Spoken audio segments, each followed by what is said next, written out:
In the 1960s, NATO generals stared at their maps and saw a nightmare. Wave after wave of Soviet armor surging to West Germany.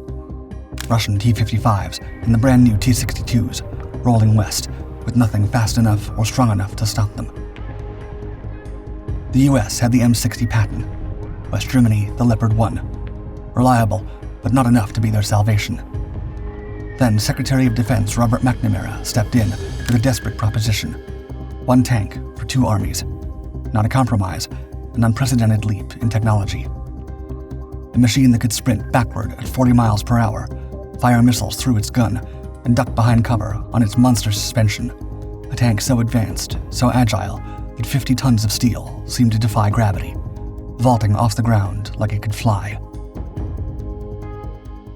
While the MBT-70 pushed the limits of what was possible on the ground, another Cold War machine was rewriting the rules in the skies above. The SR-71 Blackbird didn't just break barriers, it shattered them, and now you can own a piece of that legendary achievement. The Habu by Rec Watches transforms authentic SR-71 Blackbird titanium into an extraordinary timepiece. This isn't just any aircraft material. It comes from Blackbird number 617956, the most experienced SR-71 ever built, logging an incredible 1,454 missions and 3,967 flight hours during its operational life. Unlike experimental projects that struggled with complexity, the SR-71 mastered the impossible, sustained flight at over Mach 3, altitudes above 85,000 feet, and the ability to outrun any threat that fired at it. While stationed at Kadena Air Base in Okinawa, locals nicknamed these reconnaissance aircraft Habu, after the region's lightning-fast pit viper. The titanium in your Habu watch comes from the aircraft's engine nacelle exhaust ejectors, components that withstood temperatures exceeding 1,000 degrees Fahrenheit while regulating afterburner pressure. This rare material was authenticated by Daniel Freeman, former Chief of Metals Technology for the 9th Reconnaissance Wing. Every design detail celebrates the Blackbird's revolutionary engineering, from aviation-style gauges to inlet cone-inspired crownwork. Secure your Habu timepiece at recwatches.com, and to get an additional 10% off, use the promo code DARK10. The early 1960s opened with a problem and a ticking clock. NATO, the North Atlantic Treaty Organization, watched the Warsaw Pact build armor by the thousands. To defend West Germany and strengthen American armored units, U.S. Secretary of Defense Robert McNamara pushed a radical answer. Build one tank for both armies. Share risk, share cost, fuse industrial strengths. It seemed like a logical idea. The name came first. Battle Tank 1970, later MBT-70. The goal was not to create an incremental improvement in armored warfare. The idea was to combine the industrial and technological brilliance of both nations to produce something so advanced and powerful that the Soviets would need decades to even dream of catching up. To make this a reality, the new tank had to be smaller than the M60, faster than anything on the field, capable of fighting in a nuclear or chemical environment, and able to hit first and keep moving. It had to be able to counter a Soviet thrust, not by dying slowly behind armor, but by surviving through speed, sight, and shock. By 1963, the project had a manager, General Wellborn G. Dolvin, and parallel American and West German design teams. The Americans argued for a hybrid 152mm gun that could also launch the MGM-51 Shillelagh missile. The Germans wanted a simpler, large smoothbore. It was an unheard-of idea, a gun with dual purposes. This would push the weight of the prototype to the very limits of armored vehicle design. But the vision held. Build a hunter that could appear, strike, and vanish before a Soviet gunner could find them in the crosshairs. It almost felt like science fiction, but at the time, it was seen as a necessity. Such a tank would shift the fate of the battle in the Fulda Gap, the most direct and vulnerable route for Soviet armored forces to advance into West Germany. A tank that could reverse at full fighting speed would not trade positions. It would rule the terrain. Blueprints and prototypes depicted the same thing, an impossibly low tank, one that seemed to be hugging the ground at all times. The turret was a wide steel disc. All 3 crew members sat inside the turret, protected by spaced armor and an overpressure system to keep out contaminated air from a toxic battlefield. Yet it was the gun that was the most ambitious choice. The stabilized XM-150 was a 152mm cannon and a launcher in the same barrel. It could fire conventional shells or a guided shillelagh missile for long-range attacks. An automatic loader handled the heavy rounds. On the turret roof, a remotely controlled 20mm autocannon could pop up from a protected bay to mow down infantry or low aircraft, while the commanders stayed under armor. For 1968, this was really a tank from the future. The suspension was hydropneumatic, so the driver could raise or lower the hull and even tilt it nose down to gain depression behind a crest. The power plant in the American prototype was a Continental AVCR 1100 series diesel engine, producing roughly 1,470 horsepower.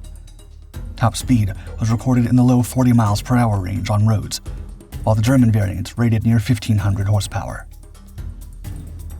Then there was the transmission. The German prototypes used a Rink HSWL 354 series box. The US side pursued a configuration that provided the same number of gears for forward and backward movement. The field result was astonishing to watch. The MBT-70 could sprint into a firing position and then reverse out of it at essentially full combat speed. That trick, captured in stills and film at Aberdeen, would shock military communities worldwide. NATO had on its hands the fastest, most agile main battle tank in the world. The idea was that it would be quick and responsive in combat. In a hedgerow ridge in Hesse, a platoon of tanks would crouch behind it, hulls dropped on soft hydropneumatic supports. Soviet T-62s would roll into view, crewmen scanning for silhouettes to shoot. Instead of edging up and trading shells, the MBT-70s would rise just enough for the gunner and commander to see, fire around or launch a missile, then punch backward at 40 miles per hour, vanishing behind the blind of the ridge before Soviet gunners could finish their correction. Seconds later, the same platoon would reappear 20 meters along the crest, fire again, and move out. Exposure time was cut to the minimum required to destroy a tank battalion. That was the promise. Footage shows that the prototype was actually meeting expectations. It shows the MBT-70 bounding and landing hard, then driving away as if weight did not matter. The Aberdeen speed tests produced an unforgettable image, a 50-ton vehicle airborne for a few seconds. Compared to its contemporaries, these abilities were unprecedented. The American M60's road speed sat around 30 miles per hour. The West German Leopard 1, a machine designed for mobility, could make roughly 65 kilometers per hour, about 40 miles per hour. In armored warfare, survivability was often treated as a matter of thickness. The MBT-70 attempted to redefine it in terms of time. If you need half the exposure to accomplish the shot, armor matters less. The same audacity that thrilled observers bled the program. The XM-150 could do two jobs, but both suffered.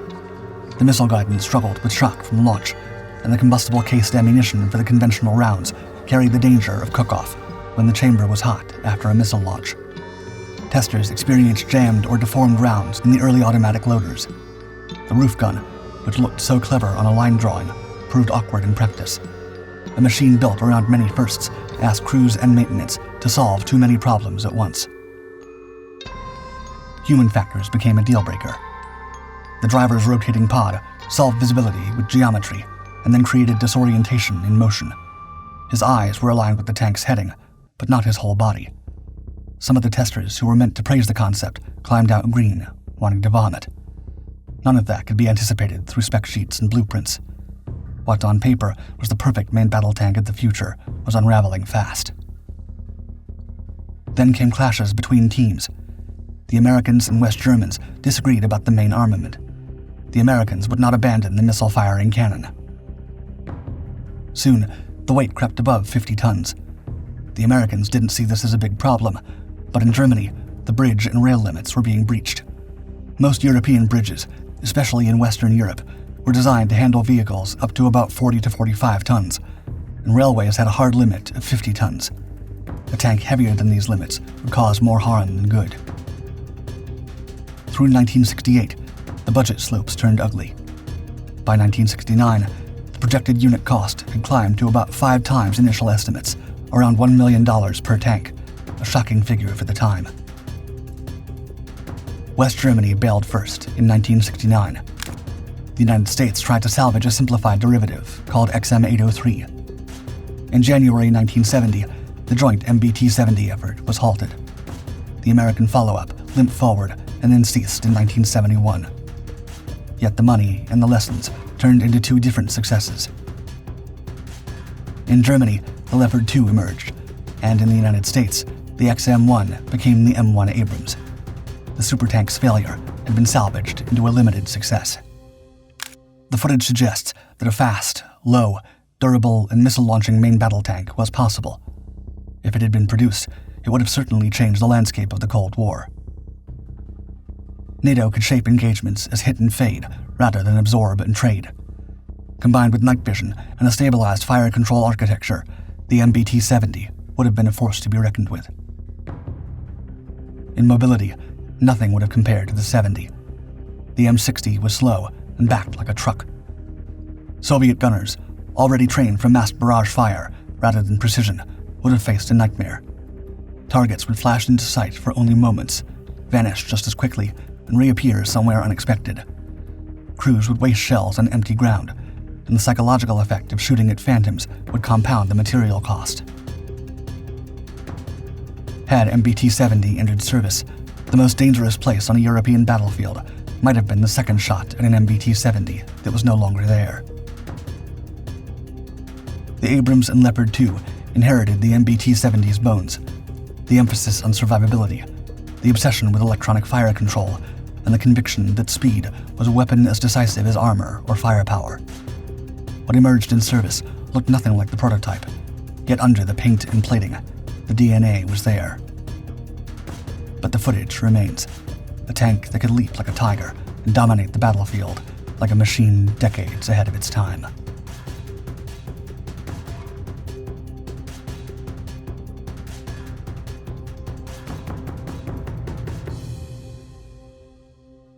Many thanks to the sponsor of today's video, Rec Watches.